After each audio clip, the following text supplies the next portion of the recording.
As we took a little vacation time over the holiday. Hope everybody enjoyed their Thanksgiving with their friends and family. This week we have one of my good friends and special guest on here, Jamond. Welcome to the show, my man. I appreciate you having me, Garrett. Thank you. Yeah, man. I've been looking forward to this one. Yeah. For those of you that don't know, Jamond owns DC Cigars, Yes. Definition Cigars. And for those of you that have seen his other podcast, we are not going to play the drinking game. Like, we're not going to play that. No. I didn't know if you wanted to. I mean, I was going to throw that out there and be a little surprised because it's like one of the only few things I found trying to do my show research was the podcast where you guys played the drinking game. I mean, we can do it. I don't know that I'm ready for that, man. It was kind of a long holiday weekend, man. I mean, we got we got the bourbon to do it, but man, what'd you guys do? It was every time somebody said cigar? Every time somebody said the word cigar. Yeah. Oh, man, that would be so brutal. Cigar, Yeah. and cigar. We'd be hammered in the first hour. Oh, my God. That's what happened. Yeah, that's wild. So, Jamond brought us some good sticks here. We'll start off. I just want to get you guys a little basic knowledge of what he has, what he does. We'll kind of start off there. So, as you guys can see, he brought us some very nice cigars here. Normally, my two favorites, I'll go ahead and put that out there, is I really love the Chairman. Yeah. And then Kermit is, I mean, like, between those two, like, it's so hard for me to say which one I like more or less. Those are my two go-to. And in all fairness, short of it being something that was given out at an ICC event or just something I just, for whatever reason, gravitated to, that it was in a mystery pack or whatever, Right. I have not. You have so many different cigars. I have not experienced most of your line. Like, straightforward, I just haven't. I've got stuck on a couple, and I just stay in my lane. And that's the whole point, though. To be honest with you, Garrett, it really is. It's we want the consumer to find their lane, but we also want to find that consumer and identify their lane as well, so that they can stick hopefully to DC. You guys have, like, put out so many and stuff. Yeah, so the goal, it was kind of real simple. I can't ask you what's your definition if I'm only offering you 2 or 3 Vitolas. Right. And that's one of the popular tags is wanting the consumer to define who they are as a cigar smoker. So offering different flavors, different shapes, creative shapes, box press Salomons, box press Perfectos, Figurado Sumatras, just having fun with it and giving people the opportunity to define. Right on, man. That's awesome. So, when did Definition Cigars start? Officially launched 2019, January 2019. So get ready to come up on a 4 January what? January 12th.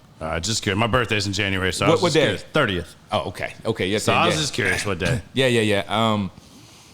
So coming up on 4 years, Garrett, but officially started the company in terms of creating a cigar and that sort of thing late spring of 2018.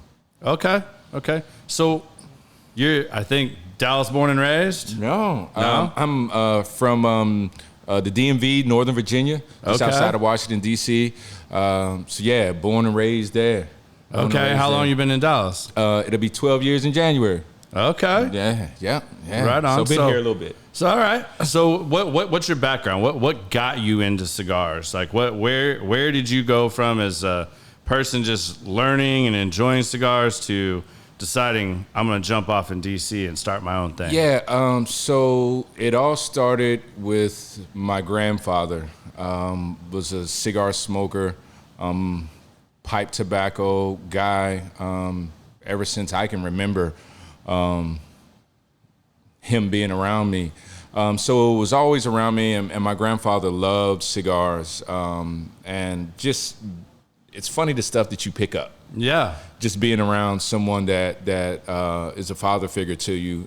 So fast forward through my own life, I get to about late 20s and started smoking. Started getting into cigars and enjoy them. And fast forward to 2018, we go to an event Garrett, me and some of my friends, and at the event, we wasn't treated very well by the rep for this major brand, and then it became barbershop talk. The next day, people are in their feelings like, you want to know what?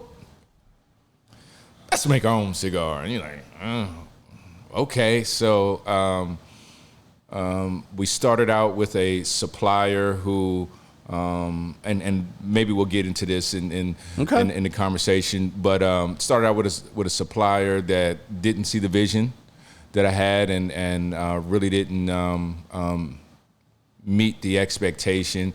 And I was fortunate enough to have some relationships that I had built while smoking cigars, and one thing led to another. Had the opportunity to switch suppliers, and the great cigars that we've been able to make with that factory is what you see today.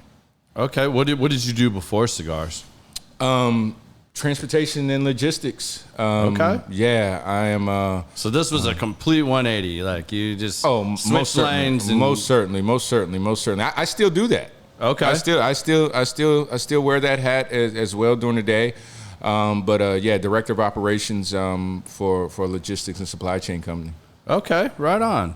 So let's dive into this. So the cigars you have, like, and you're gonna have to bear with me. Like, I love cigars, but talking cigars, heavily, is like me still trying to talk in a foreign language. And that's cool. No, and that's one of the things I really like about your cigars, and one of the things that early on that I liked was almost all of your cigars are the same size. Right. Same gauge, same size. Mm-hmm. Like, they don't vary in that way. Mm-hmm. Now, you vary in a lot of other ways where you have flavored cigars and you have all these different things that make them unique in of each own cigar. Sure. But it stays in that one comfortable size for me, especially. Right. I mean, you have a few of the little shorter Toros, are those? Yeah, so that's a standard Toro. Or not Toro. There's some... most of them are that 6 inches, so a standard Toro, and then like a 48 ring gauge or so, 40 something. So the sweet spot for me is between 52 and 54. Okay, 52. So yeah. So that's close. Yeah. So some of the other Vitolas are 6.5. By 54, but that is my favorite size cigars. That 6.5 by 54. That's where I agree. That is a sweet spot for me as well. And I don't care how they shape it within that, because it still seems to work and burn in roughly that same amount of time of, like, even if I can only have one, I have that hour to hour and a half, no matter if I'm smoking fast or slow. Yep. I know that's what I'm going to get out of that. Man, you speaking my language. And that's one of the things I think is so beautiful about cigars is, for the price point of, let's just say $8 to $12. Yep. On average, what else can you do for an hour and a half? And like, really, Nothing. It's like meditative. Like, you can sit and, like, you're committing to sitting down and being with yourself or friends and enjoying that cigar for an hour and a half. Right. There ain't a whole lot of shit you can do in the world today for $12. Not at all. For an hour and a half. Yeah. What's the price of a movie ticket? You go to an hour and a half movie. Yeah. What you got? $30. Easy. By the time you get something to drink and some popcorn. Oh, I thought we were just talking about the ticket. I mean, we had popcorn and soda and candy. I mean, right. Let alone if you take your wife or your girlfriend, like, you're just bumping you got a 100 it up, spot. or you got kids. Yeah, you got a 100 spot. Gone. Whew. I mean, that's rough. So, explain the bands. And I know this is probably, from what I've heard, and I may be wrong, bands are going away. This will be the first official I guess announcement. I guess we could say that. Oh, so I'm jumping the gun here? No. Okay. It's fine. It's cool. All right. You heard it here first. Yeah, you heard it here first, guys. Gentlemen. I have groundbreaking news for the first time on the podcast. The exclusive. Yes. So in back channels, some of my retail partners they know, but for the masses, the bands are going away. Okay, so for those of you that don't know, as you can see, every one of Jamond's cigars has a colored band on it. And it's honestly, I like it. I can see why you would not do it because it has to be expensive to have these like crocheted bands put on your cigars. Sure. But nobody else has that. Right. And they really stand out. Like, and as far as if you can't remember the name of the cigar you like or remember that what, color. you remember the color and what that band is. You know, same thing with the Kermit. I have no idea what that's really actually called. I've just always called it the Kermit. Right. You know, I heard one person say, try the Kermit, and I was like, yeah, the light green one, like, sweet, I'm in. Like, that's cool. So what made you, was there inspiration behind this? Like, how did I mean, you talked about Definitely. your grandfather, grandfather. Like, yeah. So the band wanted to stand out. Garrett, that is the true premise around it, and how to stand out in such a competitive market. Yeah, because when you walk into any humidor, no matter where it is, it's boxes and cigars, and then the band on them. So I mean, they don't leave the boxes closed when you walk in a humidor. Right. So you got open things. So if the top of your box is really sexy, which a lot of these guys do, they make these elaborate, amazing boxes, which is cool. And I was really into that when I got early into cigars. Okay. But then what do you do with all these boxes when they start piling up? It's like, there's the evidence to the wife of how many cigars you've bought recently. I mean, and, you know, short of a few that I have that people signed and stuff like that. Sure. I keep a few of them, Right. but I mean, at a certain point, it's like, you just got to start getting rid of these. Like, you can't just have boxes and boxes of cigars sitting around. Yeah. I mean, like, most people don't have that kind of storage space. Right. I think from my perspective, it comes down to business as well. I mean, who wants to?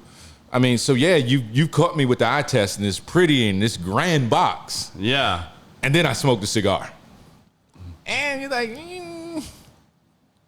Yay, nay, maybe, in between. maybe. But did the box improve your cigar experience? No, I mean, No. It's kind of just like you and I kind of briefly talked about this earlier. So today, Jamond really likes rye whiskeys. Yeah. Him and I bonded and talked about this Buzzard's Roost that I brought up here for him tonight. Because that's just an odd rye that I really like that's hard to find. You can't find it in Texas. You got to find it other places. But, you know, this is one of the things with like the bourbon groups and stuff. Everybody gets caught on these tater stickers. So like, here's one. This is a great bottle. DFW Whiskey Club, one of the clubs I'm in. They did this Hey You Rise Goonies tribute bottle with this Woodford Reserved rye. People get caught up on these stickers, man. I mean, like, I've done it. Every bourbon drinker that collects or whatever gets caught up in the tater world for some period of time, and it's kind of part of the evolution. And you kind of either just kind of come to terms with it, like that's just a thing. You're into it. I mean, I've bought bottles, like I have a Zelda bottle. I can't even tell you what bourbon is in this little 375 milliliter bottle, but it has a holographic Zelda logo on it. It has a wax job on it, and then it's got a like sword in the stone on the top of it. That you can pull the Nintendo Zelda. The Nintendo Zelda. So it's nostalgic for me as a kid. That was like one of my favorite games. Right, yeah. So I mean, I paid a ridiculous amount of money for this stupid bottle, but it sits on my bar shelf, and I don't know if I'll ever even drink it. Right. But it looks cool. It does. I like it. Right. You know, like it works. But with cigars, like it's kind of the same thing. Like, do you want that box to just sit on your shelf and look cool, and you have some kind of humidified display case that you're going to leave that out there? I mean, like, especially for like, that's the thing I think is so different with cigars is if you collect cigars, like you can have a humidor in your house, but like reality is most people aren't going to have some kind of display case like a shop would. So like the value in tatering a box or having some crazy box to me is kind of lost. Like I think it's a much better business move to like, get something functional. Cigar, something functional to sit on the shelf and then say, okay, the presentation is cool, but the energy should go to the cigar. I've never, and not to offend anyone, but in terms of just collecting cigars, they're made to be smoked. That's like and some people that's what they do. I mean, not knocking it, but I mean, you know, there's nothing wrong with getting some cigars and sitting on them because some folks like to let them season a little bit and you know there comes to a point where you let them season and they'll you know natural things happen with them, right? But, you know, like sitting on a box for like 12 or 13 years to say I got these, or like. Yeah, I couldn't do that with cigars. Like cigars to me, like, now, don't get me wrong. I mean, I have boxes of cigars that are sitting in my locker or that I have in my acrylics at home or in my locker. Now, when I latch on to certain ones, and maybe it is an older cigar that I was fortunate to get to buy a box of or something like that, that somebody hooked me up with, I'm not going to not smoke it. It might be saved for a special occasion. You know, like, there you go. I have a bottle at my house that's a tribute bottle that was done for vets that I don't just drink with anybody. If you served, if you were a police, firefighter, served in the military, then you're at my house, you want to have a drink of that? Cool, we'll have a drink of it. I have very few bottles that have stipulations like that, but I do have a few. But just buying something to say, I'm just going to buy this. I'm going to buy a box of cigars just to say I got them. Yep. It kind of defeats the purpose, because I mean, like, that's how this podcast and other things started. Was it's the sitting down, sharing a cigar, and having conversation. Like that's what this stuff was meant for. Whether it be the spirits or the cigars, like that's bonding, that's community, that's communal time. Sure. To me, anyways, and that's the way I've always looked at it, and that's what I appreciate and enjoy about it. So, my man Blake, Blake is tuning in, checking us out. What up, Blake? He agrees with you guys 1,000%. He's just like, yo, why you holding on to it? If you got it, smoke it. Smoke it. Yeah, smoke for sure. I mean, like, that's one of those things that, like, I mean, what better way to show your appreciation for somebody or to have further conversation or start new conversation than be like, hey, Jamond, man, like, I know you've never had Buzzard's Roost. Like, this is something I really like. I know you like Rise. Like, let's try this. Like, and then we sit down and start talking about it, and then that just leads to other conversations. Cigars are the same way. Like, they're all so different, and you know, like I feel kind of the same way about cigars that people are doing all this barrel aging stuff. Like, it's cool. Some of them, when they first come out, to me, I don't want all that other crap on my cigar. Like, it's almost like buying a flavored cigar. If I wanted a flavored cigar, you can buy a flavored cigar. Now, some of them, it's cool. Just like coffee or something else, like putting it in the barrel. I'm not saying it doesn't do anything. It does. Sometimes it's too much for me. Sure. Sometimes I'll take those cigars and then I do age a lot of those barrel cigars that these clubs and people do, because once it ages a little while, it takes that bite off of it a little bit. And then you get to taste a little bit of what was added if you're familiar with that cigar. But to me, a lot of these people haven't even smoked the cigar before it was put into some special barrel. There it is. So if you don't know, what are you paying the extra money for, or what is the purpose of doing it? You know, just to say you did. I mean, I get it. Like, the barrel still needs to have a purpose, after it's gone through its bourbon life. Let's just say. But and that's a cool way to do it. But to me, I think people get a little too carried away with that stuff. No, I agree, and I think it's kind of like the stick and the carrot. Some people's perspective, Garrett, to I'm gonna get you on this cigar, right? Yeah. And you're tasting hella alcohol, so you're really not able to enjoy the cigar. So, okay, was this a shit cigar to begin with? You're not able to determine that, right? Because now they doused it in whatever. But the whole stick and the carrot is to say, man, you want to know what? That was really good. Let me get a bottle of this. Yeah. And the cigar is completely forgotten about. It's almost in some instances disrespectful. Yeah. In some ways. I could totally see that. I mean, the passion and the amount of time it has to come in for each one of these that you do. Goodness. I can only imagine. Just like, you know, I joked with the Frakes about wanting to do the Vegas thing when they had the big cigar thing. Yeah. And they're like, okay, let's see how legit you are. So then they had me be on the panel, and we smoked like 50 cigars in like 3 hours. And I was like, holy shit. Like, all right, I can smoke. It's overload. I can smoke, but, and I'm not saying we're sitting here smoking a whole cigar, but you're taking 3-4 good draws to like You're tasting. see what you really think about it. and then you're cleaning your palate and you're Sure. like passing it on Sure, and going sure. down. But that's a lot, man. So like, and I'm sure from what I know and what I've heard, that's kind of the process for every cigar you do. Yeah, I mean, so Because you're playing with wrappers, binders, 1,000%. And so, I was gonna make 2 points. I'll start off with the first one. So, Garrett, anytime I'm looking to release a cigar, or I feel that this is one that's worthy of sharing with the rest of the earth. So while it tastes good, I go through stages. Wake up in the morning with it, eat something with it. My evening smoke, maybe the middle of the day smoke. To ensure that there is that versatility, because I don't want a customer to pick up a Definition cigar Maduro and just say, hey, this is for dinner. And that's relative to the person, but for making cigars for everyone, I want cigars that will match the experience of the person, match what they have going on in their day.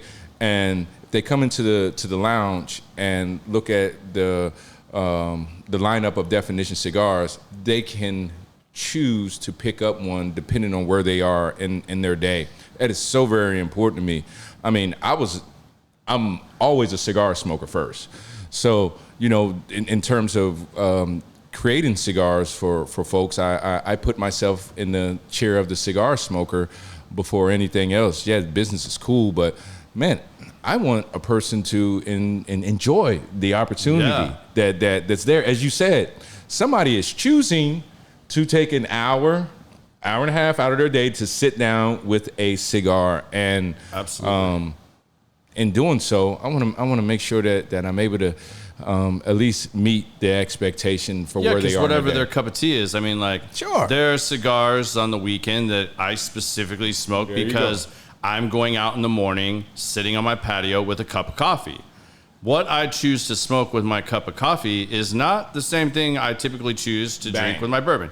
It can be, but it may not be. Mm-hmm. And you know, I like to go through cigars and do the same thing as well. Like, you know, am I drinking straight bourbon? Is it a rye night? Yep. Is it a Garrett's having a tequila night? Yep. You know, like, Sure. or an Armagnac night? Or Yeah. a cognac night? Yeah. Like, all those, and what am I eating that day? I mean, just Right. what you eat. It's the same thing as spirits. is. Like, your palate will change and evolve. And like, there's cigars that I used to really like to smoke that now that I've been smoking for a couple years seriously on cigars, It's not my bag. it's anymore. not my bag Yeah, anymore. You know, yeah. my palate's Yep, evolved. yep, Like, yep. that doesn't hit me right. And sometimes I go through periods. Biz and I were just talking about this not too long ago. Shout out to Biz. That like, smoking a stronger cigar, and it's like I almost burnt myself out for a while because Sure. everything I was smoking had a little bit of spice to it. And then I was like, all of a sudden I was like, wow, I don't want pepper. Like, I don't want pepper for a little while. Like, and I had to switch up, and I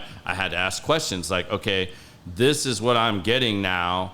I'm kind of over that. Sure. And you know, that's one of the great things about ICC. Like, Yeah, the these education. guys have a The wealth of education. knowledge. Yeah, the education. And you talk to them about it, and they're like, oh, well, try this. Yep. Like, go down this avenue. And Yeah. that's one thing I can say. A lot of brands find their lane and just stay in that lane. Like, they may have 3 or 4 different offerings, the really good ones, and they fall within a certain lane, in my opinion. Sure. And I'm kind of a novice at this, so bear with me if No, people it's disagree. facts, though. But then there's a brand like you've created where you've created a vast line so that, you know, there is something for everybody. And maybe you started out loving the Kermit, and now all of a sudden your taste buds have changed, and maybe Right. you've kind of like, maybe you're on a eating Jamaican food kick, or, you know, There you Mexican go. food kick, and that ain't sitting well That- when you come home and you light up that cigar. So now you're like, oh man, I gotta try, you know, XYZ, Man, and Garrett, go you're go down speaking my there. language. And I talk about this all the time to folks, and especially with men. A lot of times, you know, you ask somebody, what type of cigar? You're like, man, I'm a full body guy. Okay, that's fine. That isn't necessarily good for your cigar journey. because the nerve endings on your palate, if you burn those bad boys out, it's not a regenerative thing. It's once they're gone, they're gone. Yeah. So it is important to mix up what you're smoking. Man, smoking Maduros from morning to night all the time is not cool. You need to mix in some Habanos. Maybe find a Connecticut that's right for you, but that's healthy for your palate. Yeah. And it's the right thing to do so that you can truly enjoy all the cigars, the great cigars that are made. Unfortunately, I say that and agree with you 1,000%. And a lot of people think that the darker the cigar or the stronger the blend, the more masculine you are. Right. And it's a regional thing. I did some work in Miami. Down in Miami, those dudes believe in kick your palate in the ass, very large ring cigars because it's based on status. And look, it's same thing with like the super long ones. Like, yes, I don't understand that smoking either. mini baseball bats and thinking that because if I have the cigar, that means I have a boat and a Rolls Royce outside, even though he's driving a Honda Civic. Boss status. But nobody Ross. never gets the chance to see or experience Habano, Sumatra, all these different things that create so many different flavors that pair with other things. They're miseducated and they let society determine their cigar journey. Right. And Biz, that goes back to what I talk about with Definition Cigars. The name is intentional. The person defines their experience. Do not let the tags of society define your cigar journey. Garrett, there's so much out there. Hey, don't you can't have an IPA with this, or tequila or vodka or what have you. No, kick that door down. This is not the back rooms where you gotta have your smoking jacket on and you gotta smoke a certain cigar. Man, be comfortable and try things. I had a guy that smoked nothing but Maduros, Garrett, and Maduros and Scotch, Mac 12 guy. Okay. And I told him, Castron, I said, just trust me. So I gave him an IPA, 9.8% in strength on the IPA, and I gave him an Habano to pair with that. And it knocked his socks off because now that the IPA and the hops that was in that composition and that makeup of that beer brought out so many notes in this Habano. The citrus components that this particular cigar had. I mean, paired with that IPA. I mean, it was like a whole new experience for him. Yeah. So what do you do in your position? What do you do to continually be on the forefront of that and to be giving yourself even yourself now as experienced as you are? What are some of the things you do to push those limits and to open up new doors or new things to give you that experience to where you would be able to share that experience? I come and talk to guys like you. And just open-mindedness. I come to the lounge. Yeah. I come to the lounge and talk to the people who are smoking my cigars, other cigars. I hear from the people. And in doing so, Biz and I, man, Biz is my family. We have a lot of conversations. He's all right. He's all right. I kind of like him. We'll keep him around. But we have these conversations about, man, sometimes just coming to the lounge, whether it's from a business perspective. So sometimes I do come with an intention. I'll have a bag of cigars. Biz knows this. I've done this to him before, of something I'm working on and working through. And I say, hey, Biz, smoke this. Did I not just say don't smoke nothing? Because it's like Christmas when he comes around. Yeah, you did say I'd be like a little crackhead. Like, because I was out there like, what do I get for Jamond? Like, what am I going to go? So, I mean, I always pull out cigars for the guests. Like, and I'm out there going like, all right, well, I've only smoked these two. There's no Kermits. He knows I like Kermits. I was like, what am I going to do? And Biz is like, dude, stop. Just don't go worry. sit down, smoke whatever you're going to smoke while you're doing your show prep and stuff. And Yeah, just I chill. got something. But it's to directly answer your question, Garrett, I come and talk to the people who are smoking. But are you that's awesome. And I mean, I think that's a great strategy for that. But like, maybe I didn't ask this exactly how I was trying to. Obviously you're probably, from what I've heard and what I do know about you, you're pretty open to trying things. Like, you're not one of those people that like, you know, like, I don't eat this, I don't eat that. Like, sure. You're probably one of those people, like, probably much like myself, like, I'll try it once. Yep. Maybe not twice, but I'll at least try it once. Have an open mind and see what it's about. Like, do you try to put yourself in those situations, whether it's with food, drink, and other things, because of how much that affects cigars? Yeah. Is that what you like? Is that something you really push yourself to do? 100%. Constantly? Yeah. Garrett, I tripped up, and this ain't a shameless plug. I promise you it's not. But nobody sponsors us, so I mean, you can say literally whatever the hell you want. Man, maybe we should talk. Yeah. I developed a coffee blend. It's a Colombian roast coffee that I did, and I want to try this already. For real? Yeah, for real. I'm a big oh my coffee goodness! person. Oh, okay. I got to get you some. So it all started. A guy that I went to high school with. We haven't talked in 20 years. Okay. And he runs up on a Definition Cigars, or somebody may have told him from where we're from, and he's like, "Man, I tried one of your cigars. Hey, I'm doing this." He spent 4 years in Colombia, learned to trade, worked the fields, did all that. Like he went through it. He immersed himself in it. And man, we went through like 8 months of trying coffee. And my point is, I'm not a coffee drinker.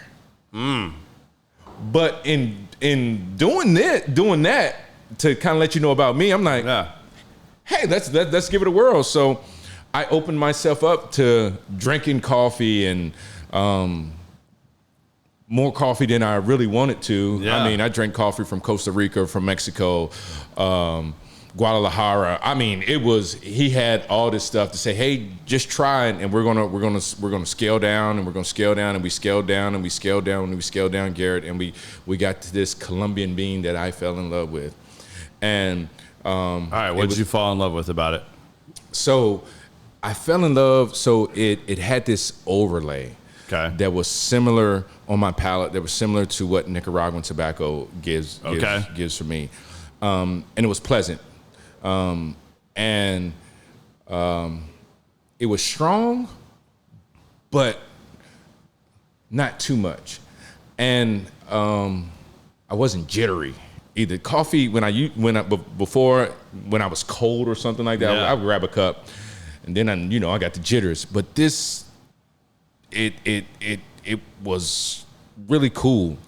And then to put kind of a little exclamation point on it. Yeah. We roasted the bean. Yeah. And I paired it with the chairman because I was on chairman. All right, I'm already in. You see, that's one of my top ones right there. It worked out well. So awesome, I sell it in whole bean because once it gets to the customer, you grind it and Plus, it's whole bean. You can throw it in your freezer. Bang! And it doesn't go away, and like you can do it. Like I did something really stupid. I'll give these guys a plug. So one of the other groups I'm in, they did a barrel-aged coffee bean, right? And I didn't pay attention to the size of the bag. So, I was like, I got to get it while I can, like give me 4 bags of this. Well, I didn't realize each one of these is like a 2-pound bag. Like it's literally like a bag like it's not like a 10-ounce bag. It's the big like legit coffee bean bag. 8 pounds of bean. So I got 8 pounds of this one coffee, and I'm still just like trying to like tear through it because like for a long time with coffee for me, it had to be cold outside. Like I'm not a person that I don't dislike soup or chili. Okay. I love chili. I make some really great chili. But it has to be cold outside. Right. You don't eat chili or soup in the middle of summer when it's 100 degrees outside. Just doesn't go. It just doesn't work for me. Coffee's the same way. Like, as long as it's below 80 degrees, 85 maybe, depending on where I'm at, I'll have some coffee. But if it starts getting hot, man, below 80 degrees is still warm. I know, but like as far as drinking coffee, because it heats you up. For sure. It gets you going. That's its goal. I believe. Man, I couldn't do it. But now that's one of those things kind of evolving with me and stuff, especially with cigars, man. Like, I've got like Ken Hamlin, his Arrival cigar. Yeah, that's my guy. Like, Ken and I are become good friends, and I really like his cigar. But I don't like his cigar as much with bourbon and stuff. Mm-hmm. His cigar, I really like with coffee. Like, that is one of my morning cigars that, like, when I'm going to have some coffee and I want to grab a good, short little stick that I know, here's an hour, I can sit out here and enjoy my cup of coffee. Right on. That's one of my go-tos, you know? Like, that's... I get it. Yeah. And ain't that the beautiful thing about cigars? I think so. Man, I'll tell you a quick story about Ken. Me and Ken worked an event in Birmingham, Alabama about a month or so ago. And the organizers of the event were like, okay, Jamond, we're gonna put you over here, and we're gonna put Ken over here, you know, so that you guys aren't side by side. And, you know, me and him have a relationship as a result of being in the business together. And so we talk a little bit. And we were like, nah, put us together. We gonna kick it. Yeah. We're gonna hang out. Man, I mean, hey, Jamond has definition in what they do, and the Arrival, it is what it is. Yeah, I mean, like, no, put us together. So that's the whole, for me, and for how I was raised and watching and being around my grandfather. Cigars were always a thing that brought folks together. It's community. It is community. It's man, community. People still now, my friends used to come by the house. I mean, the first thing they say is that, wow, we used to come in there and Mr. Hackley would be in there smoking those cigars, and who would ever thought that you would have got into cigars? Like, and that's the neighborhood that we grew up. My grandfather was him, and it's relative to what we're talking about now and how cigars, and he's remembered for that, and the questions he was asked about cigars, because you know, you're talking about, Garrett, in the late 80s, mid 80s, late 80s. I mean, not a lot of black men are smoking cigars and you know, doing it as like we do it now. And from where I'm from, there just wasn't a ton. There just wasn't. All right, so my cigar knowledge doesn't go that far back. I mean, I got into cigars kind of in my 20s, you know, traveling. Sure. You're on vacation, you're at a beach, and I'm gonna go grab a Cohiba or a Romeo and Juliet. Right. That's really my first introductions. But I didn't realize, like, so culturally in the black community, cigars were not like a big thing, and at least not in your areas where you grew up? No. So yeah, it wasn't what it is now. So you had the splash of the 90s, right? But you're talking about born 79.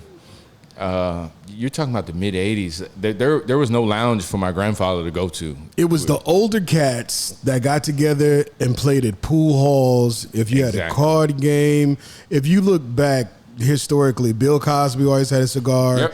George Burns. It was just the older guys that did it because, once again, that's what I would have seen. Right. It was something they came up with when they used to hand roll cigarettes. Yeah. And cigars was kind of a graduation. You see more older cats also smoking pipes. Yeah. And those things. But now, let me ask you this, Jamond. Would you guys both say, and we've talked about this, Garrett, that there's now a renaissance with cigar culture opening up to the Gen Zs, all the people like that? You see a lot more women. Sure. And you see that 25 and up actually wanting to learn and respect cigars. Because when I first started, it was just something to do cool, and I would waste a cigar. Sure. But now, after being educated and a palate actually being developed, I truly sense a renaissance. No matter where I go in the world, there's always, because I look for a cigar lounge, and you see such an array of people in there now, no matter where you go. Yeah. It's the new golf course. Yeah, I agree. Garrett, go ahead. You take it first. Okay. I mean, just carrying on with what you said, I mean, I think I think it's a lot like the bourbon industry, or not bourbon, just I'll say spirits in general.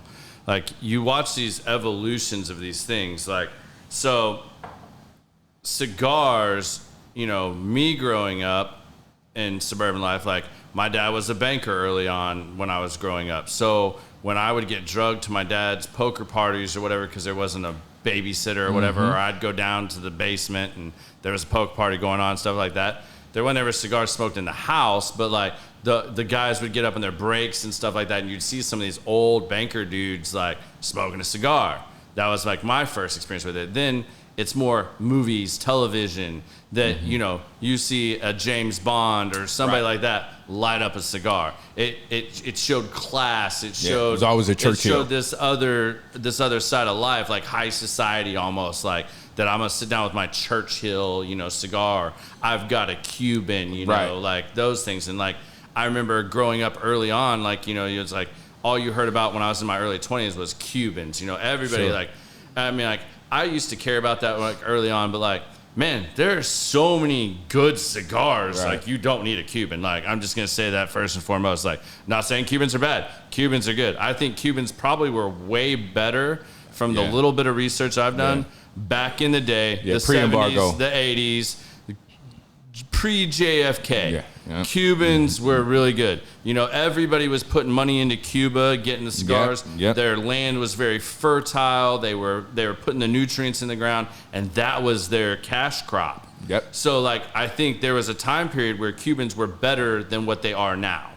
I'm not saying there aren't still good Cubans, but seeing that evolve, it's kind of like bourbon too. Like, and I'm seeing that in the Renaissance type question you asked, and like where these younger generations are getting into it. I think they're seeing those things in movies and stuff like that, but it's kind of like spirits. So like bourbon in the 80s, which is like 80s bourbon, is one of those sweet spots that everybody tries to go buy dusty bottles of now. But it kind of was crap back then, and like nobody was buying bourbon. Everybody was buying vodka and other spirits, gin and stuff like that. Bourbon kind of fell off, and like it just like, I mean, like they set on them. Like now all those barrels are gone, and have been bottled and stuff like. And people are like trying to find out where they were exported to, and they're going and buying lots of them to get these old dusties and stuff back. Well, then bourbon kind of made a resurgence, as did other spirits. Tequila is kind of now, to me, where spirits are kind of going.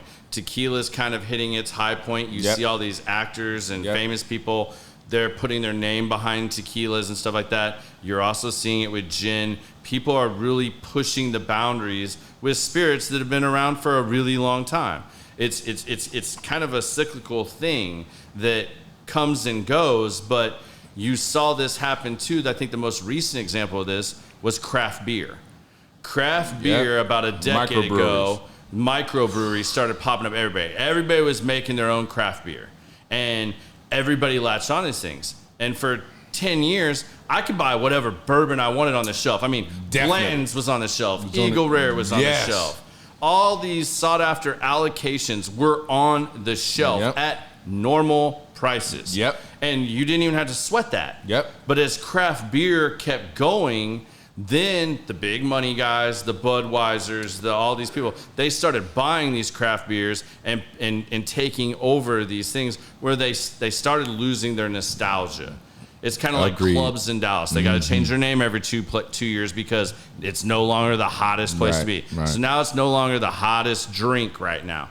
So as craft beer started taking over, what I saw in the spirits industry was a bunch of people started pushing classic craft drinks. You saw this resurgence of old fashions, Manhattans, you know, all these airplanes and, you know, this and that, and all these classic cocktails. Now everybody wanted to know how to be a bar master and like go back to making mixologist. They're making all these craft drinks. Well, as that started happening, the beer started dying off because all the big names bought them, and now it wasn't cool anymore. You know, oh, Budweiser owns XYZ. It's not my local craft distiller anymore. Now they've gotten big time, and it loses a little bit. I mean, it does. When it starts being mass produced, it always loses a little bit, unless you're one of the few really greats. So you saw that happen, And then COVID happened and all this bourbon clubs and the bourbon stuff. And one of the only things you could do was go out and still go to liquor stores. That was and it. Go for these hunts on finding this bourbon. Yeah. And everybody did it. I did it. Guilty as charged. People building bourbon shelves in their houses and all everything. kinds of stuff. I mean, I did it. Like, I'm a poster child for this, literally. And you go through that cycle, and then you kind of like, okay, well, now my palate's kind of changing again. And then you're like, oh, you're still playing with craft drinks, but then, oh, wait, now I'm kind of like, I'm digging like some cognacs and Armagnacs, and like, now you're seeing those things kind of like pop back up and become bigger again. And then now you're seeing the other spirits start to creep back up, because there are a lot of distillers out there that distilling, whether you're distilling tequila or vodka or bourbon, all this stuff is not, I mean, it's made the same. Right. The mash bills and stuff and what they're made of and how they're distilled is what differentiates them a little bit. But really, it's a very similar process across the board, with very few exceptions. I mean, there is a craft to each one, but now you're seeing these distillers, they're bored with, and especially the craft distillers, which is what I chased when I got into it. I wanted the craft stuff that nobody else had. I didn't care about allocated whatever. Yeah, if I got it, great. If not, whatever. But you're seeing these craft distillers now, they're wanting to push their own limits and their own boundaries, kind of like you with your cigars. Yeah. They're wanting, all right, well, what if I made the most badass absinthe now and like got people back into making absinthe drinks? What if I made gin? What if I made gins that didn't have like a strong juniper note? Right. To where other people that are not as in tune with juniper would still enjoy gin and gin drinks just because they don't have a juniper note. I mean, you're seeing this stuff. Like, the only one I still make fun of is vodka, and I don't dislike vodka, but, you know, vodka, you're just tapping out the still as hard as you can, and by definition, it's a clear, odorless, and tasteless spirit. So why is one bottle of vodka $300 because it's Russian vodka versus a Tito's bottle that's $34? Right. The reason is the water it's cut with. Now, is water from XYZ worth that much more to you or not? I mean, I'm not saying it doesn't taste different. It does taste different, but you know, you kind of got to weigh these things out. And I think people are getting more educated. So I think it's a cycle to come fully around on this. You're gonna see these things, and I think cigars.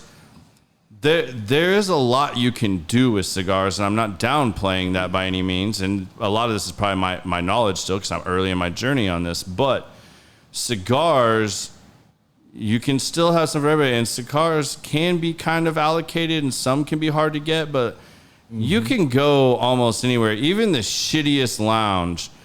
I'm betting you can walk in, and if you talk to the right person and you knew enough to say what you like or don't like, even in the most basic terms that even somebody would make fun of you for in, let's say, the bourbon world, and you just said like, hey, I like something lighter. I eat these type of foods. I like to drink XYZ. Anybody with a little bit of cigar knowledge would be like, oh man, you should try this Connecticut, or like one of these Connecticut's, and like you might love it, you might just like it, but you're not gonna probably hate it. You'll find some you do. I mean, I'm not saying there aren't shitty cigars out there, but you know, you can find something, and like again, you're spending on average, I mean, unless you're really getting up there, I mean, you can go in and buy a cigar for $8-10. Yep. And you're not going to be bent that you smoked a stick for $8 and you didn't fall in love with it. No. I mean, you're not going to be bent. I mean, you might not go back to it, but you'll keep going down your journey, because it didn't completely suck. Right. I guarantee there was something still in that hour and a half that you smoked that cigar that you still enjoyed. Whether it was your peace of mind, your time, your solidarity, and like just your mind, whatever it was, or your conversation with whomever you had a conversation with, there's still something you pulled out of that and gained. Yeah. No. So I think it's kind of going full circle, and I think there is a renaissance with cigars. Like, I think people are seeing this, and they're like, oh, this is how the boomers and stuff like that, this is how they unwound. This is what it is. It's not just about getting high or chasing this XYZ. Right. They're like, oh, I can sit down and enjoy a cigar, and socially it's changing too. I mean, I still think it's kind of funny. I mean, I make fun of my wife. Like, she's a cigarette smoker, and, you know, you can go into some bars, few bars you can't smoke cigarettes in, but you can't smoke a cigar in there. Yeah. But then you go to a cigar lounge, can't smoke a cigarette in there. Yeah. So, I mean, like, there's all these things in society that tell you what you can and can't do. But, like, reality is, like, you can go pick up a stick and you can find a way to enjoy it to some degree. Without being, like, hit in your pocketbook or anything else really hardcore. What I think has happened, too, is education. People don't know how to taste a cigar. Yep. So you approach it like my wife is like, that's gross. How do you even taste? Once you finally figure out that every cigar blend tastes different, gives you notes. Like you never seen in the old school cigar advertisements talk about the notes. No. The blueberry. Like you explained earlier, how things come out. Citrus. Pops here at the lounge taught me one thing. If you really don't feel like drinking, drink a Dr. Pepper with any cigar, because the cherry notes in the Dr. Pepper draws out the flavor in the cigar. Yeah. Once I was taught how to properly retrohale, you can really taste what's in that cigar. Then that education now opens your mind. Right. Now you're tasting the reason why we chain smoke certain cigars. Right. Like literally in about 4 minutes, I'm going to ask you for another one of these, or I'm going to grab that white one on the table. Yeah. Because of the taste of it, its relaxation, Sure. all that. There's so many things that I think that as you've done with your wider range of cigars, you hit palates from here, from left to right, and in between. Yeah. But it's the education that is actually caused the renaissance, I think. Yeah. And Biz, my response to your question is I think in terms of the day in which my grandfather was smoking, he enjoyed it, loved it. There was not a lot of choices in terms of just going to a lounge like there is now. We have choices now. And in the mid 80s in my neighborhood where I'm from, there was no cigar lounges. My grandfather in some instances was a maven, but he was a truck driver.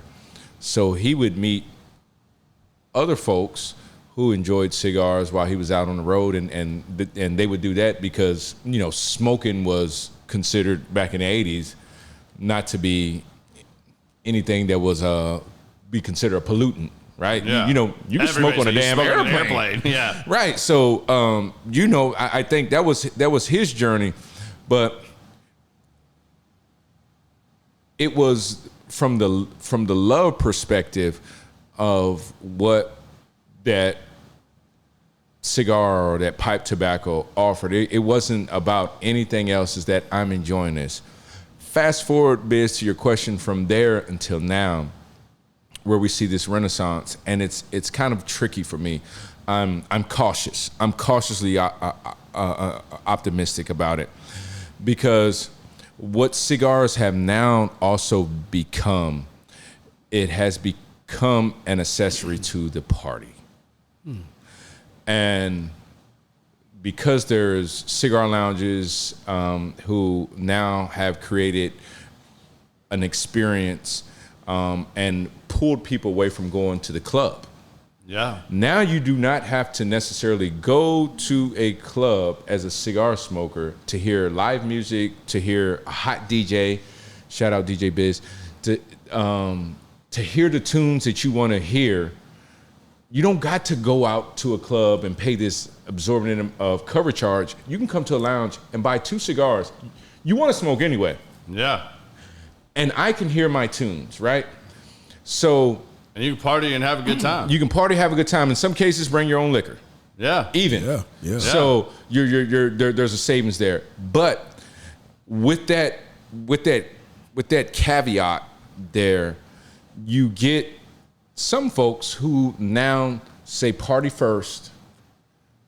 I'll come into the humidor and I'll buy 2 flavored cigars, or I'll buy a cigar, or what have you. And for me, while I'm cautiously optimistic, is that I want to ensure that the experience that someone has when they happen to smoke a cigar, that it's the right one, that you're associating the party and man, hey, where else do you go and find single men? You go to the cigar lounge and let's get a cigar and party and I'm just so yes, Biz, it's a renaissance. We're getting more younger folks into the culture and a lot of great stuff is coming out of it. But also I see this. There are some things that are kind of alarming that you see. I see it a little differently than that. Like, I mean, in all honesty, like I see it. I think it's a little opposite of what you said. Like, to a certain degree, in that I think because there are lounges like ICC and other good lounges that are coming along, that are putting these things out there and creating an atmosphere, I think it's hitting our generation and that generation below us that's getting out of their early 20s, coming late 20s, early 30s, that are like, all right, we all went through this. All right, the club thing, the partying, the bar hopping, like, that's getting a little old. Sure. Like, I still want to go out and have a good time with my friends, right. And I want to be able to drink. I want to be able to hear music, but I don't want to be at a club, and I don't necessarily want to be at a full-fledged bar. Right. Especially with, kids that just got their, license and can now drink, that just came of age. Now they want to go to find a place that's a little more laid back, a little more chill. Can I sit down and just enjoy my time with whomever I want to go out? Sure. Whether it's my friends, my wife, my girlfriend, whatever that person's scenario is. Right. I think it's more that they want to find a place like that. And I think that's pushing and booming some of this a little bit, in that people are wanting to do that. They want that other experience. And a little bit. So it depends on where you are. Mm-hmm. This lounge still keeps it about the cigar. This lounge does. Not all of them do. But it's not it's the minority. And I travel the country, right? Yeah. And go to different places. And you will walk into some lounges, and during the time they may have a live band or what have you, and people are going in and they're buying a flavored cigar. Okay. I'm gonna go ahead and make that purchase. Right? So they do that. There isn't the education. The only things that is required in some locations is to make that purchase and then come in there. There is not that person that's going to walk you into the humidor and say, "Hey, what you feeling like?" or education. Yeah. And the second part, Garrett, is that now you have popular clubs.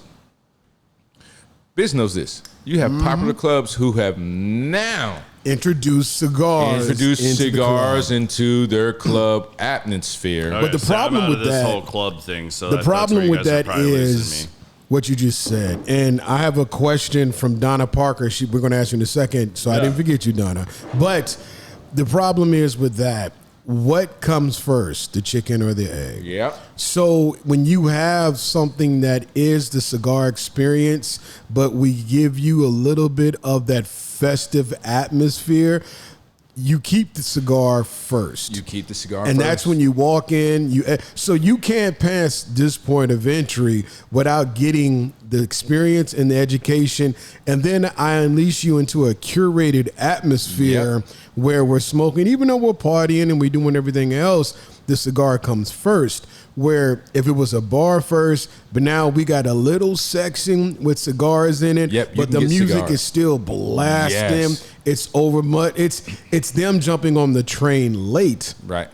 Donna did say one thing. She said in her comment, so go to the lounge and just begin the experience. So basically, if you start your cigar journey in a true cigar lounge, then you'll kind of know what I call the posers of, they just let us smoke. Because half the time, 98% of the time, those places, the selection of cigars are garbage. For sure. I'm just going to say it. Yeah. There's a lot of places like that. Donna, I'll tell you this. Like, I've known you for a long time. I will personally, let's just say sometime in January, because that's one of the next events that I'll be available for. You come be my guest at ICC. I know you live a little ways out. You come up here. you can be my personal guest up here. We'll come when there's an event or whatever, and just come enjoy it. We'll share some cigars, some drinks, and just hang out. Like, but yes, I think everybody should find that. Like, I mean, I got lucky finding this lounge as one of my early cigar lounges. You know, because I've been to some of the other ones here locally. I don't want to bash anybody or talk trash about anybody, but like, you know, there's a very popular one that serves alcohol where you have to buy alcohol. They have some food and stuff like that. But you go in there and it's like, man, like you're choking on everybody else's cigar. Like there's a lot of things that go into you enjoying that experience. Like, how is their filtration system? You know, are they coming around cleaning ashtrays and stuff like that? That part. Stuff that like ICC does religiously that like, now that I am more of a cigar smoker and when I am traveling, I look for these things and I try to find lounges to go to. Even if I have my own cigars in case their cigars suck, you know, you still run into finding stuff. Like even when I was in Ohio the time before last, the first lounge I went into up there, I mean, it might as well just been a bodega shop. I mean, like it was terrible. And you still couldn't even smoke in there. So it was like, what was the purpose of this? Like, yeah, I could buy one, but it's freezing cold here. I have nowhere to smoke. Then I go to Columbus, you know, just this last trip I was there, and I Googled some more, and I found one shop. I got lucky. The first one I went in, it was a really nice shop. Now, like, if I had been an inexperienced cigar smoker, they had no name brands hardly except Olive, and then everything else was very boutique-y. I mean, I'd seen some of those cigars, but I didn't know anything about any of these other cigars. I still bought an Olive just to, like, you know, I had an hour and a half to kill while I was waiting on my wife to come in at the airport. And you know what? It was a great experience. It was a cool lounge. Cool. You know, one of the other members up here, when I posted my picture about it, sent me a message and was like, hey, check out this other lounge if you get time. I'll definitely have to do that next time. But I mean, I've also traveled with work and gone into some lounges, and it's like what you guys are talking about and stuff, like, they're not all the same. Like, I mean, I haven't experienced like a club type setting lounge thing. Like, that definitely would not be my cup of tea. Like, I want nothing to do with that. But the perfect example of, I don't get it. Now, if you go to Vegas, we've all been to the 8. That's cool. That's what it's up for. But if you notice now, all the casinos are making their little bar in the middle of the casino. Now they're serving cigars, and the service is horrible. The waitresses have no clue how to cut. I got cussed out by a waitress because I emptied our ashtray because it was stacked with ashes. I'm like, she said, what are you doing back here? I said, well, we can't put any more ash in this because it's full. And she looked at me like I was crazy. I mean, they just, and the cigars, of course we brought our own. Cigars are overpriced, not humidified, but they just know people like it because it's a thing. It's a thing. It gets in there, and then that's why I'm cautiously optimistic about It's on us, Garrett. It's on us, Biz. It's on us to protect this. I agree. It's on us to protect this. So, calling out those things when it doesn't necessarily align with what the culture of cigar smoking is important, and not being okay with that. There almost needs to be like an advocacy group for like proper cigar etiquette and lounges. That's a part of the Renaissance, though, right? Because it's a thing where people are now dancing into it. It gets people into your venue, your spot, because it's so many of us who are now educated on what cigars do for us, what the type of person you may meet who smokes a cigar. So all those things are all positives. But, you know, we just have to protect the integrity of what it means to smoke a cigar. And you know, when someone says, you know, this bad cigar, X cigar, Y cigar, I was talking to a member here of this lounge, and it gave him perspective that there is so much that goes into, even if somebody misses, and it's straight shit, but there is so much that went into that cigar getting rolled and put into some form of a vitola.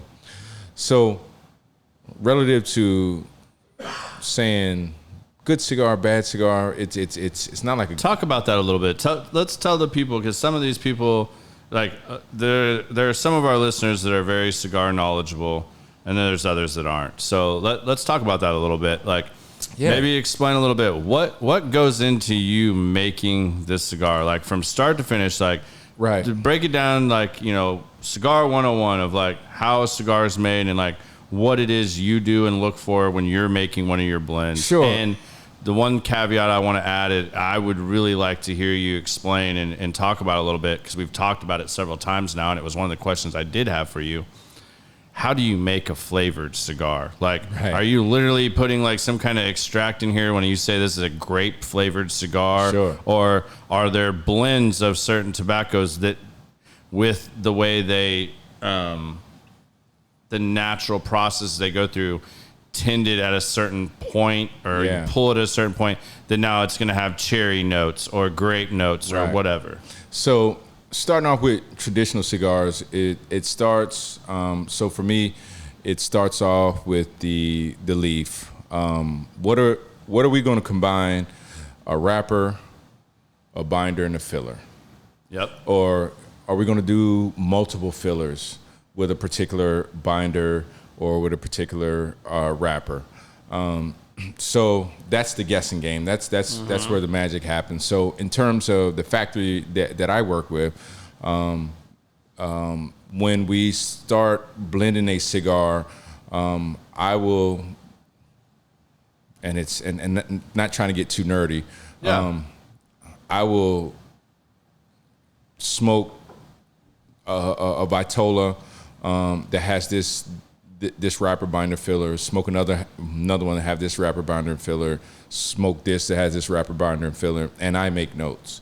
So out of those 3 cigars, and this is an expedited explanation. So Cliff Note version. I may like this wrapper, I may like this binder, and I may like this filler. How do you differentiate when you're smoking, and this is from my knowledge more so, and maybe everybody else's, but how do you tell what is the wrapper, binder, or filler when you're smoking it? How do you tell what's affecting what? Is that just experience from smoking so many cigars, like, and trying the different wrappers, that you could be like, oh, it was the wrapper, or oh, it was the binder, or oh, it was the filler? So in some cases it's taste. In some cases you'll see burn. So Viso in a cigar is the heavy burning agent there. So you'll focus in on that in some cases to say, to ask, about doing something different in terms of the percentages of fillers, especially if you're doing a dual country cigar. You'll kind of dive into that a little bit, Garrett. Okay. And then you'll back away from that. And it's having those conversations and trying new things, because a lot of times, what I felt that I thought that I tasted, when I now pair this binder and this wrapper together, no, it wasn't that. So now we go back to the drawing board and say let's do the filler. The filler was the difference. Yeah. So it's a process of elimination. When you're for my experience, yes. And then you and not trying to get too far down the rabbit hole. So then you're talking about age of the leaf, because that matters, and comparing it or marrying it with this age wrapper. The Connecticut that I made, it's 2 years ago now, Garrett, but the wrapper is an Ecuadorian wrapper. It only was 3 years age, and in my experience since making cigars, I've always stayed away from those because it's a performance thing. But in terms of the factory, they graded it as an A wrapper, even being that age. So the Noir, the Cameroon, was already in production and it was being sold.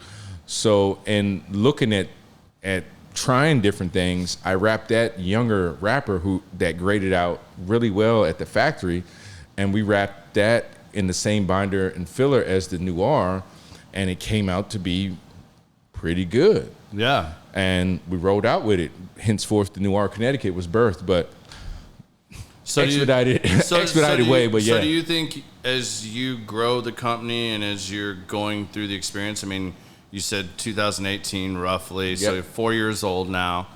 Do you see yourself continuing to carry as wide a range of a line, or do you see yourself narrowing it down a little bit more and like having less options, or maybe like you have these 6 options in your Vitola and then you have these 6 options that are flavored? Do you see yourself narrowing it down? Because just my personal experience of walking into the humidors where I've seen your cigars, not just at ICC, but I've seen your cigar in my limited time of going from where there was like 6 to 8 colored bands to like there's 20 colored bands, and they come and go and they change. Like, is that more you going through the growing process? Do you see yourself like narrowing that down, and is that what you're doing in that part of the process? Or do you see yourself always as having this many choices for everybody? No.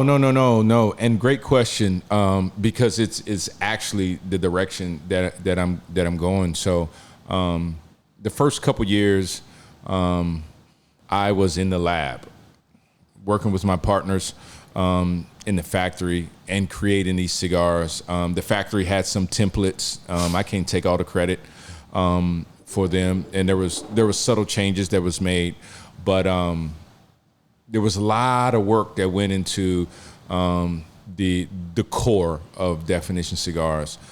As I move forward, Garrett, what I'm now doing is working on different sizes with the existing blends that's out there. So to answer your question, will you see a new cigar? Maybe. It would be an LE. Though the focus and where I'm going is fine-tuning what's really fine-tuning, creating different sizes for the customer experience. So you know like what they kind of like now. You're putting out, you're seeing what's really moving. Yeah. I mean, and there's certain corners of the cigar community where, so you may see 10 different blends there, but one moves well here, one moves well here, one moves well here, one moves well here. So now my task is that I know that I have something that people kind of like depending on where they are. Now, if I offer a different size, does that now have a customer saying, hey, this hits different here? So that's where I'm at. Because cigars, depending on the size and the shape, I mean, cigars can change a little bit from the beginning to the middle to the end. For sure. And, like, that's one of my favorite things about Atabes and the Byrons and Germans.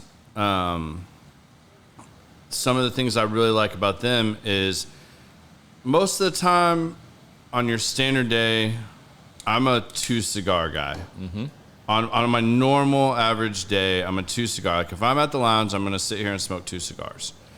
There are times where I go for a 3rd cigar, or I get home and I'm going to have a nightcap, and maybe I'm going to pour cognac or something. I'm going to have another one. So I get one of the smaller size cigars. Now, the bigger things that then I start contemplating, and what affects my decision is, if you start off with a small cigar, like let's just say that it's about that much longer than this one is right now. Well, it's great early. Some of them are really great early on, but by the time you get to about, let's just say where the top of your band is, it gets hot as hell.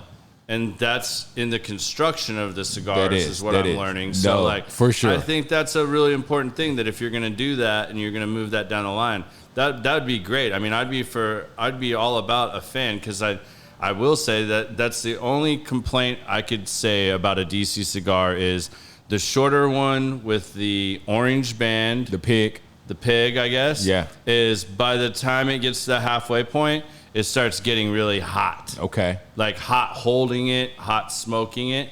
And that's just something I steer away from. Sure. But out of all of them, that's the only thing I could say about your cigars that I've smoked as advice or critique. But I think that's important because there are, even within the brands, that's usually the time I jump brands and stuff a lot of times is because I'm looking for a 30, 45 minute smoke because I've already smoked two. Maybe I was at a golf event all day long and I smoked 2 cigars.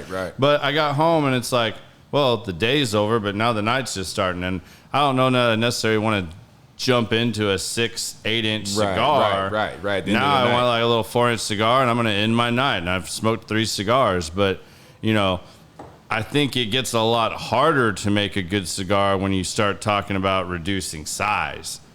I mean, at least so far in my experience, like there's a lot of people that can make a good cigar that is 6 inches long. There's not a lot of people that can make a 4-inch cigar that is good. Like that's, so far in my experience, that just seems like a fact to me. That like a lot of people struggle with that. And, you know, a lot of times I would feel like doing too many things would be not advantageous. But I think a lot of people should look at what you've done and be really impressed and admire what you've done, and that you've been able to put out a lot of things and none of them have really sucked. And then you're able to like fine tune that. And now you're able to go in where you stuck consistently with a size and gauge of a cigar. And now you're fine tuning that. I mean, I think that's amazing. Like that's very impressive. I don't know if that was advice you were given or if that's just something you decided to do, but that to me is like very impressive. Like looking at it from a purely business standpoint, like kudos to you, man. Like that. Yeah, it's just vision, Garrett. It's just, because you also have to be respectful of the people that's deciding to smoke your cigars, right? Yeah. If their favorite is the Prolific, for instance, the Yellow Band. I haven't smoked that one yet. What different experience can I offer you in that cigar? Like, so you've liked it for a reason. You go to the shop and you decide to buy a box. Cool. Yeah. Every time, can you smoke that Sublime size? Maybe not. But if I was to offer you a 5.5 by 54 box press in that same size, yeah, maybe you buy 2 boxes. You keep the 6.5 by 54 for when you want to smoke, but you buy that second box for when you just want to quit. Exactly. So that's just a thought. Yeah, that's excellent, man. I've been thoroughly impressed just from like with a little bit of, I mean, not to, you know, just toot your horn or whatever, but you know, like I've been impressed like watching what you've done, because I always interested in like how people jump off into something new like that. Like, you know, you have your day job and then you've created this on the side with your partners, and like, I mean, to do that and to the success you've had with it, like, I mean, I just think it's very impressive. Like, I mean, a lot of people would, you know, hopefully I've asked a lot of those questions tonight, but I mean, I think that's really impressive to see how you've done that, and you know, the things you've done to do that. Like, you didn't necessarily take a completely traditional approach. Like a lot of people just, you know, it's almost like celebrity whiskeys, you know, like, or spirits, you know, I don't mean to just label it as whiskey, but like celebrity stuff, you know, like they just want to put their name on it and like the name's gonna sell, or like brand it, badge it, like go buy it. Yeah, like go buy it. Like it's like, you know, I made fun of the Sweetens Cove, like that's Peyton Manning and, you know, some guys that did that level, but they bought Dickel juice, and in their first bottle they put out was like a 15-year Dickel. Right. Well, I can go to Total Wine and buy a 15-year Dickel for like $100. And what's their price? Their bottle was $250. It's the same thing. Only difference is the glass, the shape, and the label on it. Like they were sourcing just like you source your cigars. You don't own your farm and all that stuff and your rollers and stuff like that. You're sourcing it. So, you know, to me, that's impressive, and like how people look at that and do that and still be able to offer value and, you know, still put something good out. Like, I mean, there's so many people that they jump on that because of a label or somebody's name on it. Like the only person I think in the bourbon game that has put their name on it and done something impressive that was like, and kept it at a price point that was respectable is Terry Bradshaw. And I can't stand Terry Bradshaw. I mean, like, he just kind of like rubs me the wrong way. I don't know if that's the cowboy fan in me or what. That's I'm just exactly what it saying, is. like, but he put out a bourbon that, you know, it's like $49. And you know what? It's good? It's good shit. And like, it's legit good. Like, and I give him all the props in the world for it. Like, he didn't just put his name on it. He knew he was getting in a game he didn't know a lot about. He put himself around good people, and he created something and sourced something and like made something good. It's Bradshaw. It's like Bradshaw's bourbon. Like, okay.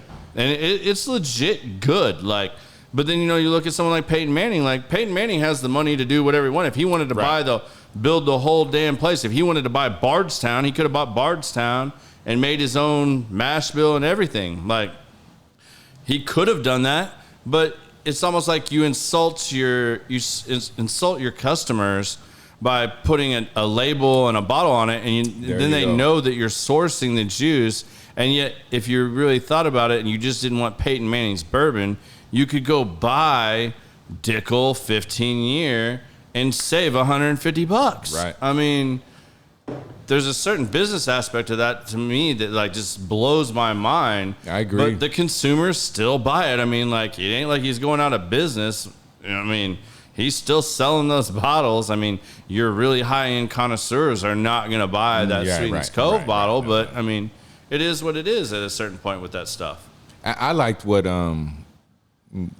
Kevin Hart did with his tequila. I haven't educated myself enough to see how involved he was in the process of it coming about, but I really enjoy it. I don't know that I've had his. I've had the Rocks. The Rocks. Have you had it? Tremana is really good.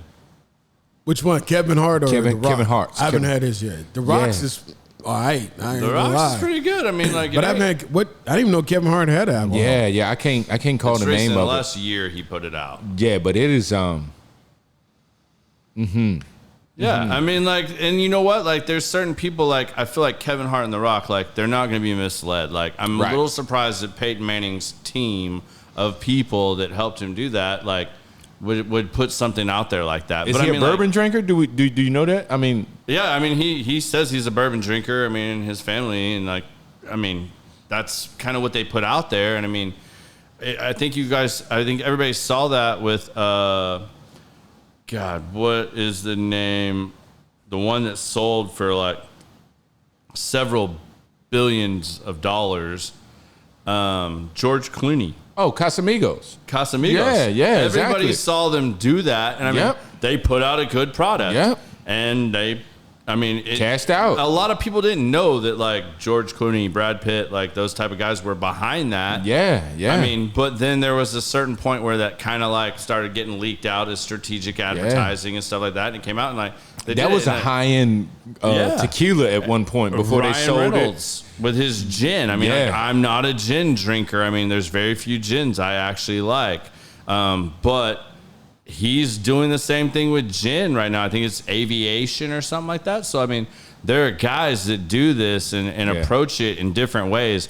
I find it very interesting to see whether you're talking about what we just did, like celebrities putting their name behind it, and then someone like you, Jamond, that, like, had a passion from your grandfather, you got into cigars, and then you went about creating your brand and putting something out there. And the trial and error process of you doing that over 4 years and where you've tuned that to, like, I mean, it's very impressive. Like, I mean, I hope everybody else is intrigued by this as I am. Like, I think it's super intriguing and learning a lot about these things because there's so much education in that process and having that. And, like, in all honesty, like, we talked about that tonight with the cigar lounges and stuff like that.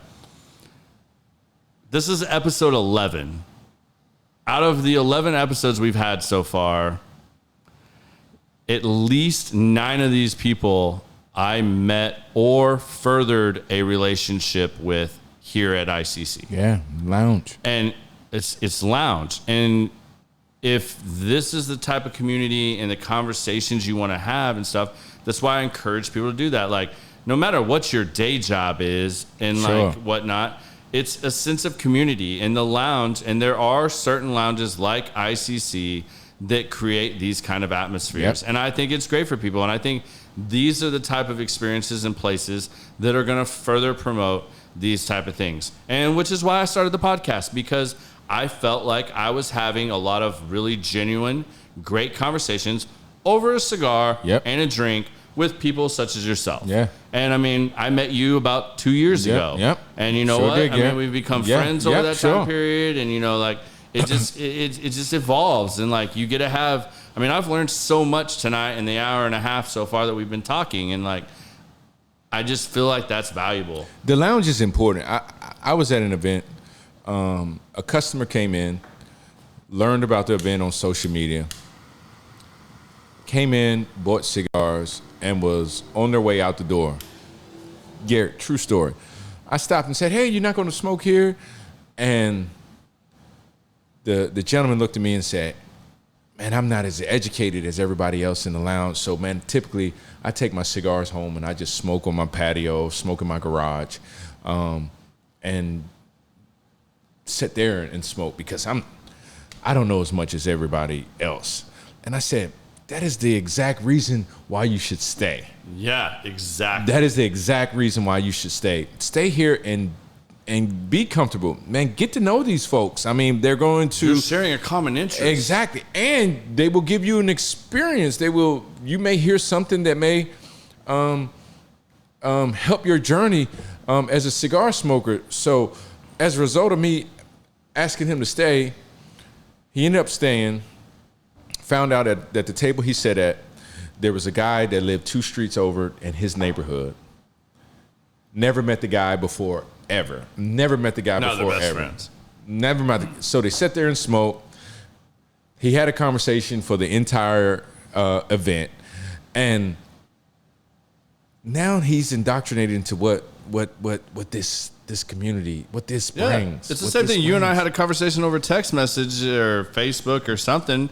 Because one of my high school buddies that I brought up that like enjoys cigars, and I had introduced him stuff, and he like texted me, he's like, hey, I'm at this event, I met a dude that exactly. And I'm like, go up and talk to him. Tell him what you did at ICC. Right. Tell him what you like. Jamond will educate you. He'll like share stuff with you. Like, go have a conversation with him. He's like, for real? And I'm like, yeah, go. Jamond's cool, man. Yeah. That's why he's there, man. Like, go have that conversation. Yeah, and you want to know what? That next weekend, he has something to do with his wife. But he stopped by there at that venue and said, hey, man, I can't hang out tonight and go to my wife, but I wanted to come and get a couple sticks because after I'm done with her, I plan on sitting on my patio. Yeah. And it goes back to the point, man. Like, based on his conversation with you, he became comfortable in his inexperience. Damn. Sorry. You're good. He became comfortable in his... Cigar. Sorry. He became comfortable in his inexperience in coming back and talking cigars and buying something and to smoke at his house. And that wouldn't have happened without you telling that conversation. Yeah, for sure. Yeah, no, that's super cool. The good shit. You're good, man. We're all good. There's plenty on the table. We're not going to go through this tonight, so we're all good. But yes. So, yeah, I mean, that's kind of the way this all started for me too. I mean, I couldn't be happier with the experience of like that. I chose to walk through the door here at ICC, and get some cigars. And you know what? Like early on, like did I feel a little out of place? Like initially, like walking in the door and stuff, like knowing nothing. But like the minute you walk through the door, like man, the family atmosphere and everything that they create here is so prevailing that like you can't not be drawn into it. And it's genuine. Yeah, it's genuine. And you know what I did? Like I made the decision, like I found out they had bourbon nights and stuff like that. So you know what? I had more knowledge on bourbon than most of these guys. So you know what I did is I injected myself and I started sharing bourbon knowledge in exchange for cigar knowledge. There you go. And like people would be like, I'd bring a bourbon and be like, hey, you guys really like this, you should try this. Sure. And everybody would start trying, and they're like, hey man, like, did you like that cigar you smoked? I'm like, like that's kind of there. Well, hey, try this. And like dudes are going in their locker and just grabbing a stick that's and the like cigar community, handing it to me and being like, hey, smoke this. Like, just, if you like it, you like it. If you don't, whatever. And it's like, man, I mean, I didn't know at the time, but like, there were people literally handing me $30, $40 sticks to smoke. That's like, the cigar. That's and that's just the cigar community. It is, and like, it's cool, and you can like learn a lot of stuff, and like the connections you make and the people you meet. Like, it's just overall like a really good experience. Yeah. So. We're coming to a lounge. I tell anybody. I use this all the time, and maybe someone has heard me say this. When you come to a lounge, get comfortable with being uncomfortable. Yeah, it's just get like comfortable with being there. Come in with an open mind. Who you may run into, who you may get to know. Just be present. Be present in that moment, because there's genuine people. It's really cool, man. A guy I was on another show a few weeks ago, Garrett, and a guy, man, he said something really cool. He said, man, as much as I love cigars, Jamond, I love cigar people better. Yeah. I can agree with that. I was like, wow. Man, slow that down. Like for a second. As cool as it is to smoke a cigar and relax and chill, have your favorite spirit. But absorb being able the community is better. Who you gonna meet? Yeah. That's doing this. Man, so like I was it could be wow. life changing. I mean, like literally, like 1,000%. You never know, like who you're. I would have never known Biz. This is facts. Yeah, I mean, I would have known half of the people that I know. Like, I've made so many more good and close friends, and I don't use the word friend lightly. Like, there's a lot of people that use friend or my best friend really loosely, and that's always kind of bothered me. Like, I mean, I moved every 3 years growing up, and like move away from somewhere and see who keeps in touch with you. Right. See who keeps in touch with you. I've done that in my adult life. Yeah, that tells you a lot. Like people you thought that you grew up with and that were like really close, like critical growing points in your life. They aren't as good of friends as you want. Really, I got one. Yeah, you start learning that you have way more acquaintances than friends. Right on. But I can honestly say a good environment like a cigar lounge or something where there is community, and I keep using that word, but it is so vital and important. That, like, your community and the people you keep like really like says a lot about yourself, and like putting yourself in a situation where you can grow and engage in that and have meaningful, good conversation stuff is hard to find in this world. And there's a lot of people looking for that. Yeah. Cigar Lounge is a great place for that. Like, you just have to be open and like willing to like go down that road and come in with an open mind, like you said, because you're going to meet people. Definitely. People are just gonna like overhear you having a conversation with somebody else and like start talking to you, and then like, oh shit, I just like, holy shit, that's Jonathan Scott. I just thought there was this big ass dude in the back here that I was talking to all the time. Oh well, he played for the Pittsburgh Steelers and all this other stuff, and like he's a really cool dude. Like doesn't give you athlete vibe at all, and like is just a genuine good person. Like I was in a lounge, Garrett, and I love music. I play the drums, and I was in a lounge, and we're gonna have to touch on this again next time. Somebody who I respected as a producer was sitting in the lounge and New Definition Cigars, and bam, wham. You're like, what? He was like, man, I want to shake your hand. I'm like, man, what are we doing right now? But my point, not high capping or high siding, is that that's what the Cigar Lounge presents. Yeah, but when you met him, he's a regular person like everybody else. But treat everybody like they're regular people too. Like that don't even come up. Y'all talk about everything else but what made them famous.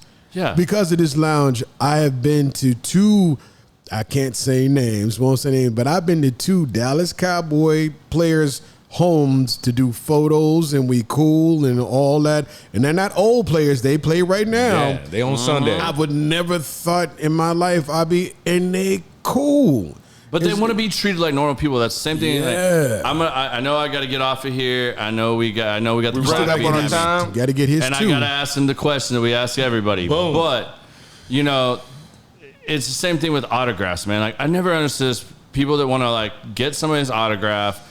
I mean, take a picture with them, maybe, like, if it's the right time and place and you're not interrupting their dinner with their family or something like that. But, like, why wouldn't you rather just shake somebody's hand and be like, man, like, you know, you running into that producer. Man, it's really great just to, like, you know, just to meet you. I respect what you do. So what's going to be the byproduct of that? Now, when the next time they see you, they'll greet you. They know you're not a fan. They know they're like, hey, what's happening? What's up, man? Bam. Like, what's going on? Like, I mean, like half of the people that have been on this show, like, I met them as a friend or a person in here, and I didn't treat them like, you know, a famous person we're TMZ. And you know what? That's probably why some of these people come on my podcast, because I'm not trying to like bring up your dirt or whatever shit you had in your life. Like, this isn't what this is about. This is about having conversation and having community and just talking and sharing these things, because common sense. These are the common sense conversations we have when we're just chilling. All right. So I know the clock's already against me. I don't want the Frakes in here beating me down. Boom. But we ask every person that's on my show one question at the end. Shoot it. You get to give your 2 cents. It can be on anything, like something you haven't been able to say, something you want to say, or just something you're inspired to say because of conversation we've had tonight. Like, it could literally be anything, but like, give us your 2 cents on whatever it is on your mind currently that you would like to end the show with, and that's really it. Oh man, cool. This wow. This goes in any direction. Like, this has gone. This has led to people, and we've said, all right, we're gonna have a whole nother show, and there'll be other times you'll be on the show. Like, we definitely want to have you back. I want to dig into this music thing a little more, but like 2 cents about, like, literally, it can be whatever is on your mind. Like, it doesn't have to be about anything specific. It doesn't have to be anything we talked about tonight. Just whatever. Yeah. So, man, it's personal. There. I trust me, there won't be any follow up. For anybody viewing, listening, watching, whatever. No matter what you may do or the relationship you have with your parent, just make sure that you capitalize the love that you have for him or her each and every day. I lost my mom 2 weeks ago, and oh man, I'm sorry to hear that. Wow, sorry, bro. Hell since then. So, man, love on your family. Me and my mom were good. She knew I love her. I took care of my mom, but you know, when they're gone, I mean, you don't get that time back. They're just gone. There's a new normal for you. Yeah. So, man, I would just say, just love on your parent, on your children, whatever, and man, give a hug or a don't turn down kiss. That invite. Yeah, that conversation, all call. that. You know what I mean? And I was present, Garrett, with my mom, and you know, you get those phone calls from your parents. You're like, I don't have time for this. But man, I was always present in knowing that there would be one day that I wouldn't get it. So I was present there. I can honestly say that. But at the same time, it's man, just hug on them. Hug on them. No, that's awesome, man. I mean, I lost my dad when I was 24. I can't imagine the day when I lose my mother. So I feel for you, brother. Yeah, I mean, like, just hug on them. Yeah, that's it. I mean, like, you got to be present. Like, life is short. Time is your most valuable asset. Yep. Share your time with those that matter most, just and make present. time for those that matter most.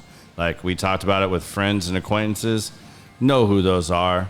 identify Right those on. people, and be present for those that matter. Yeah, right on. Well man, said. hey, I want to thank you for coming on. Yeah. It's been an absolute pleasure. Had fun. We will do this Appreciate you, again. brother. Yes, sir. We will Yes, do sir. this again for sure.